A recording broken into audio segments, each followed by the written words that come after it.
மாப்பிளைக்கு தெரியும். அதனால நான் சாரி அது வாய் வந்துருச்சு. பேசி வாய் வந்துருச்சு. சாரி. தனியார் நிறுவனங்கள்ல சோலார் பேனல் நிறைய போடுறாங்க. அதுல நம்ம இபி கெப்பாசிட்டி 100 கேவி இருந்தா 100 கேவி மட்டும்தான் நம்ம அலோவ் பண்றோம். வெயில் கம்மியா இருக்கிற காலத்துல அந்த கரண்ட் பத்துறது இல்லை.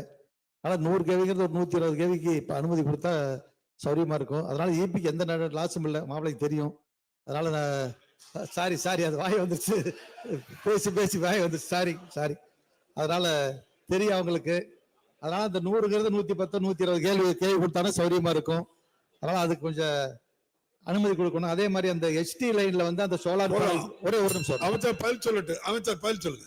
இல்ல ஒரே சோலார் பேனல் HT லைன்ல சீக்கிரம் அனுமதி கிடைக்க மாட்டேங்குறாங்க. அதனால கொஞ்சம் சீக்கிரம் அனுமதி கொடுக்க ஏற்படும் அன்போடு கேட்டுக்கிறேன். மாண்புமிகு பேரவைத் தலைவர் அவர்களே, தனியார் சோலார் பேனல் அமைப்பு குறித்தும் தனியாருடைய அந்த இணைப்புகள் குறித்தும் உறுப்பினர்கள் இங்கே எடுத்து சொல்லி இருக்கின்றார்கள். மிக விரைவாக அவர்களுக்கான அனுமதிகள் வழங்கப்பட்டு வருகின்றன. அதனுடைய தரம் உயர்வு குறித்து கூடுதலாக தேவை என்று எடுத்து சொல்லி இருக்கின்றார். துறையினுடைய அதிகாரிடத்திலே பேசி அதற்கு ஆவணம் செய்யப்படும் என்பதை மாண்புமிகு பேரவைத் தலைவர் மாண்புமிகு உறுப்பினர்களுக்கு தெரிவித்துக் கொள்கின்றேன்.